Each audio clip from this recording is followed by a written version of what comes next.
The flames were alive.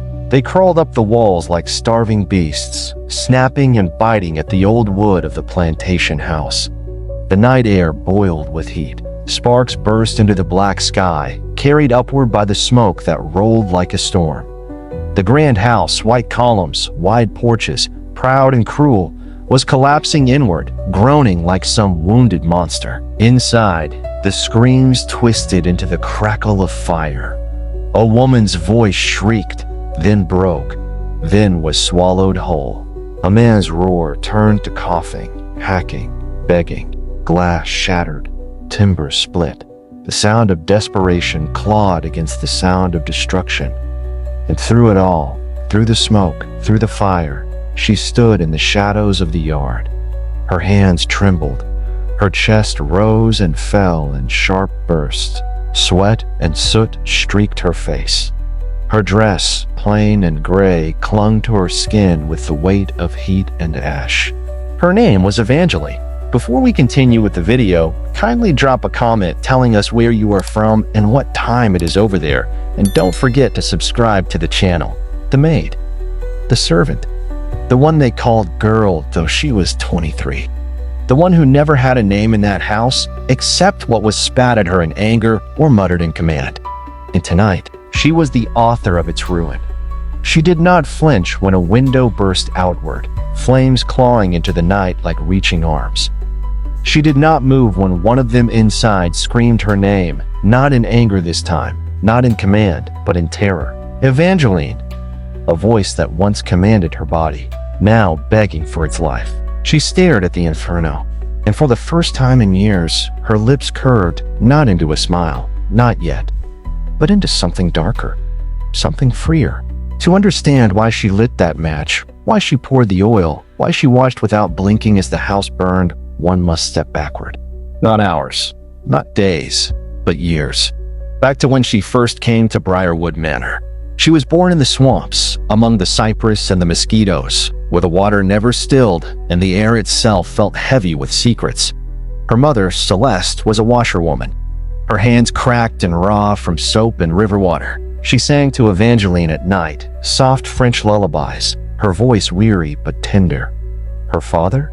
A shadow. A man who drifted in and out, a gambler, a drunk, sometimes gone for months, sometimes violent when he returned. Then one day, never came back. At 12, Evangeline buried her mother beneath the wet earth. Fever had taken her, fast, merciless. Evangeline had no kin, no coin, no land. So she walked. She walked until her feet bled. She begged for scraps, slept in barns, hid from men whose stares lingered too long, until Briarwood found her. Or rather, Victor Delacroix did, the man whose voice could silence a room and whose temper could shatter it. He had eyes the color of rust, sharp and cold, and a smile that never touched them. To the world, he was charming, a gentleman, a remnant of the Old South, clinging to pride even after the war had broken it. But inside those walls, he was a predator. Victor found her at a market, thin as a reed, her dress torn, her eyes too old for her face.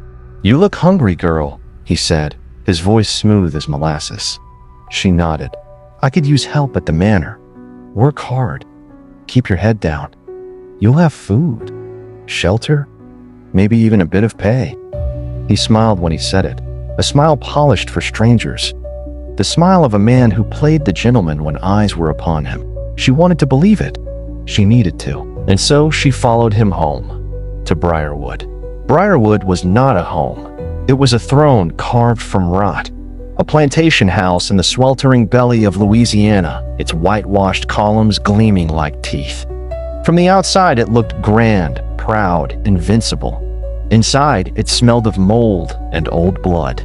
Evangeline felt it before she stepped inside, an unease, as though the house itself breathed, as though its walls had watched too much suffering and now hungered for more. Inside, the air was thick with dust and pride. The war had stripped the Delacroix fortune, but Victor kept the house standing like a monument to himself. Marguerite Delacroix appeared in the hall that first night, sharp-boned, sharp-tongued, a woman who wore grief like jewelry. She had lost children in sickness and carried that loss like a weapon. She despised weakness. She despised noise. She despised Evangeline most of all, because Victor did not. Her eyes swept over Evangeline, bare feet, sun-darkened skin, thin arms. "She's too small," Marguerite snapped. "Too weak. We need a maid, not a child." Victor's voice silenced her. "She'll do." Marguerite's lips thinned. Her silence was sharper than words. Evangeline's heart pounded as she followed them in. She thought she had entered a house. In truth, she had stepped into a prison. And then there was Lucien, the son, 17, cruel in the careless way of youth who learned cruelty from watching it. He laughed at suffering, mocked hunger, delighted in the ways he could make Evangeline flinch. The Delacroix family owned no slaves, not anymore. The law had taken that from them. But freedom in that house was only a word. For the poor, for the desperate, for those with nowhere else to go. Evangeline had come with nothing. Her mother dead. Her father disappeared. She was taken in, not as family, but as servant. Paid in scraps. Paid in the promise of survival. And from the first night, she learned survival had its price. Victor ruled Briarwood like a king with no crown. His boots clicked down the halls like hammers striking nails. Every room bent to his presence. At first, he gave her small tasks: polishing silver, sweeping halls, fetching water. She was grateful for food, for shelter, for a roof that did not leak. But gratitude cannot protect against hunger of another kind. The hunger in his eyes when he watched her, the weight of his hand on her shoulder when he leaned too close, the whispers at night when the house slept and his shadow filled her doorway. She never screamed. She couldn't. Not when his wife slept just upstairs. Not when the sun lurked in the hall, listening. Not when she knew no one would believe her. The first time, she cried until morning. The second, she did not cry. By the third, something inside her went cold. His weight pressed against hers. His hand heavy on her mouth. His whisper dripping poison. "You should be grateful, girl." Those words became her cage. Marguerite noticed the bruises, the silence, the way Evangeline flinched. And instead of asking, instead of helping, she sharpened her cruelty. She spat words like knives. "Whore, temptress, snake in my house." Lucien followed his father's shadow. He taunted her, cornered her, pulled her hair, whispered filth, who laughed when she turned her face away. He mimicked his father's voice, taunting, "You should be grateful, girl." Each day bled into the next. Work, silence, shame, until shame curdled into rage. Her days became a litany of wounds. The sting of Victor's hand, the crack of Marguerite's whip-like tongue, the sharp laughter of Lucien echoing in the halls. She learned the language of pain, how to endure, how to fold into herself until her soul was a hidden ember. But embers wait. They smolder. They bide their time until the breath of wind turns them into flame. The kitchen was her domain, not by choice, by punishment. Hours bent over boiling pots, the air thick with smoke and grease. But the kitchen gave her something none of them noticed. It gave her fire. The fire was her only friend. She saw it every night in the hearth, saw how it consumed wood, turned it black, left nothing but ash. One night, as she scrubbed the floors, the firelight flickered across her eyes. And she thought, what if it took more than wood? What if it took them? She pushed the thought away. She prayed. She tried to bury it. But each night, the thought returned, louder, clearer. She imagined the crack of wood splitting, the roar of fire swallowing screams, the walls that caged her reduced to ash. Freedom born in flame. It terrified her. It thrilled her. And once the thought was there, she could not kill it. Evangeline was clever. She learned to mask her anger, to hide her eyes, to keep her voice soft. But silence cannot hold forever. One evening, Victor staggered into the kitchen, drunk, demanding more whiskey. His hand slid against her waist, lower, hungrier. She froze. Something inside her snapped. Her hand clenched around the iron skillet she had been holding. For a moment, she almost swung it at his skull. Almost. Instead, she placed it down. Her chest heaved. Her teeth ground. She whispered, too quiet for him to hear, "One day." Just 2 words, but they burned hotter than fire. After that night, she began to test the edges of her cage. She watched how the curtains swayed when the windows were open. She learned how quickly oil seeped into cloth. She memorized which floorboards creaked and which did not. She counted matches, counted candles, counted the moments when the family was too drunk, too loud, too distracted to notice her. The plan was not yet whole, but it was forming. Every act of cruelty fed it. Every whisper of pain fanned it. And in her heart, she knew one day she would not hold back. One day, the skillet would swing, the match would strike, the silence would end. But vengeance is patient. Years passed. She grew into womanhood inside those walls. Her body scarred, her spirit hardened. She carried the weight of nights she could never speak of, days she would never forget. The world outside moved on. The war had ended. The South staggered in defeat. But inside Briarwood, nothing changed. Victor still prowled. Marguerite still sneered. Lucian still laughed. And Evangeline still waited. Until waiting itself became unbearable. She began to dream of fire. Dreams where the house roared like a furnace. Where the family clawed at windows that would not open. Where the walls screamed with them as they burned. In those dreams, she was always outside, standing in the yard, watching, silent. And always, always, she woke with her heart racing, her throat dry, her hands clenched as though she had held the match. The dream haunted her, but it also guided her, because in it, she saw the only path to freedom, through flame. On the eve of destruction, Evangeline stood in the kitchen alone. The house was quiet.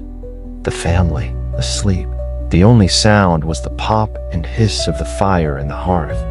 She stared at it, felt its heat kiss her face, watched the flames twist and curl, alive. Her hand reached into her apron, touched the match she had hidden there.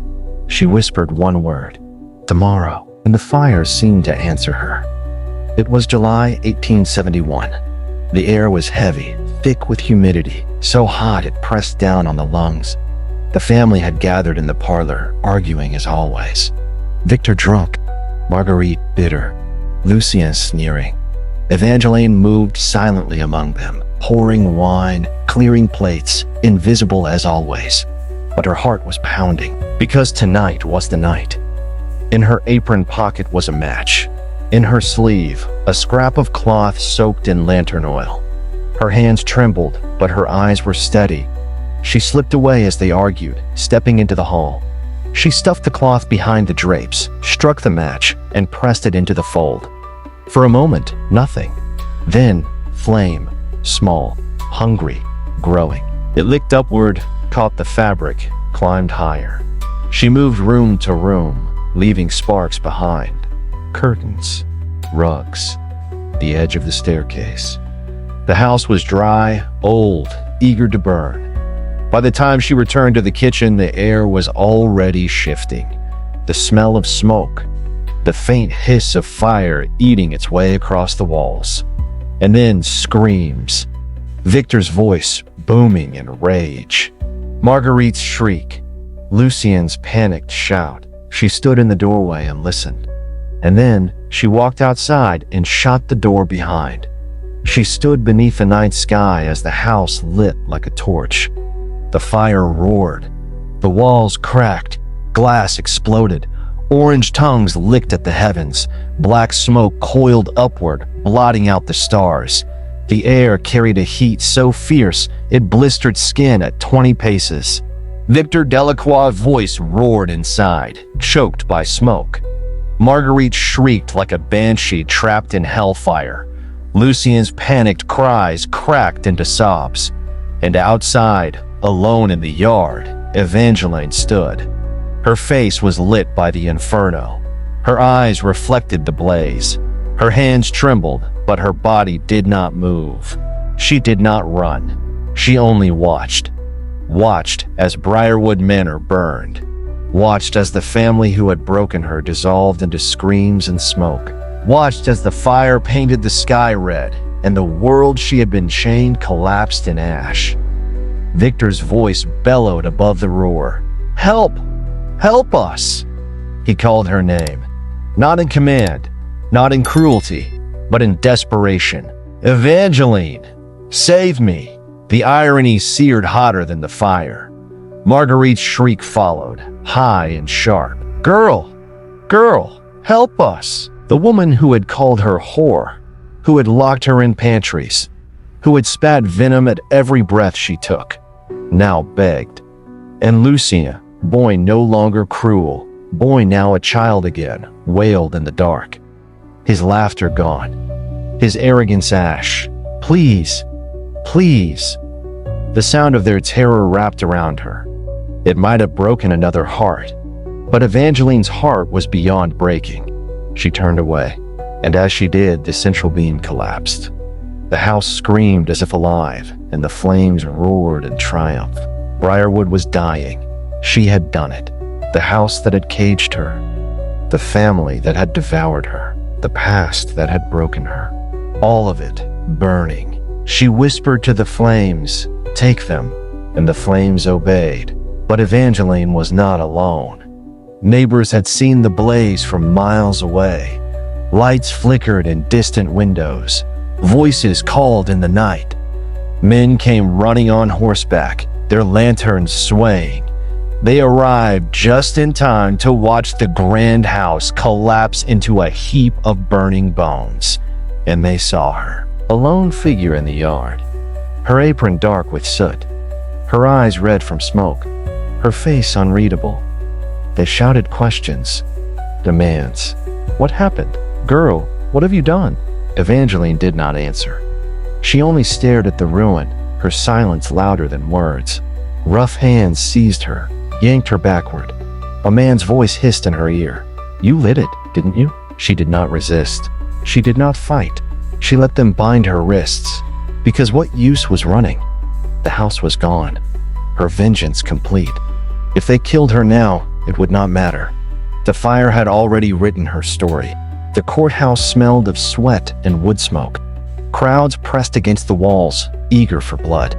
The judge sat high above, his gavel striking like thunder. The charges: arson, murder, treason against the natural order. The evidence: her silence, her soot-stained dress. The fact that she had lived, while the Delacroix family had not. Neighbors testified. Some said they had seen her near the oil. Others claimed she had whispered strange things to herself in the kitchen. But she never spoke. Not once. Not in her defense. Not in confession. When the judge asked her if she had anything to say, she lifted her eyes, slow but steady. They burned brighter than any fire, and she whispered one word: justice. The court gasped. The gavel fell. Guilty. Execution. By hanging. The date: 1 week hence. The place: the gallows at the edge of town, where the moss hung heavy from the oaks and the earth smelled of rot. The people rejoiced. They wanted a spectacle. They wanted to see the witch who burned the manor swing. But Evangeline? She only closed her eyes. Because what was 1 week? She had waited years for freedom. Now she had it, even if only for 7 days more. The cell was dark, damp. The stones dripped with moisture. Rats skittered in the corners. But Evangeline sat in stillness. The guards cursed her, spat at her, called her devil, whore, murderer. She said nothing. Each night she dreamed of fire, but not the manor's fire, not the screams. In these dreams the fire was gentle, wrapping around her like a cloak, carrying her upward, away from chains, away from cages. She woke with tears on her cheeks, not of sorrow, of release. The morning was gray. A thin mist clung to the fields. The air tasted of rain. They brought her from the cell in chains. Her dress ragged, her feet bare, her hair tangled, falling loose around her face. The crowd gathered thick around the gallows. Men, Women, children perched on shoulders to see. Some cursed her. Some spat. Some whispered in awe. The noose swung gently in the breeze. The hangman waited. The sheriff read the sentence, his voice flat.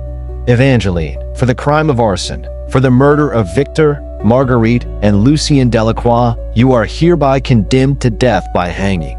Do you have any last words? The crowd hushed. Evangeline lifted her head. Her eyes scanned them, faces twisted with hate, curiosity, fear, and then she spoke.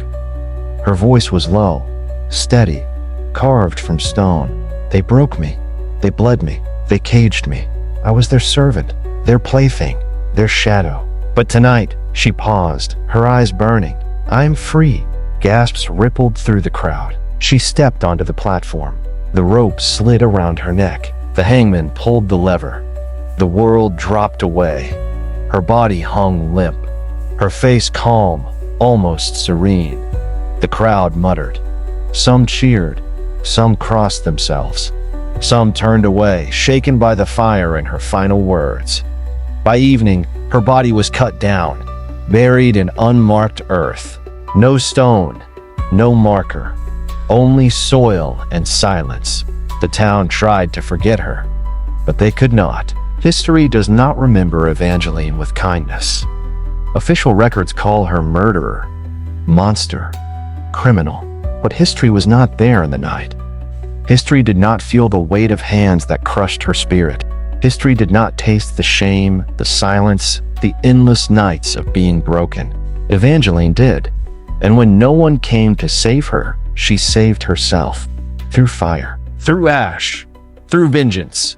The manor is gone. The Delacroix name forgotten. But Evangeline? She endures. Not as a victim, not as a servant, but as the flame that would not die.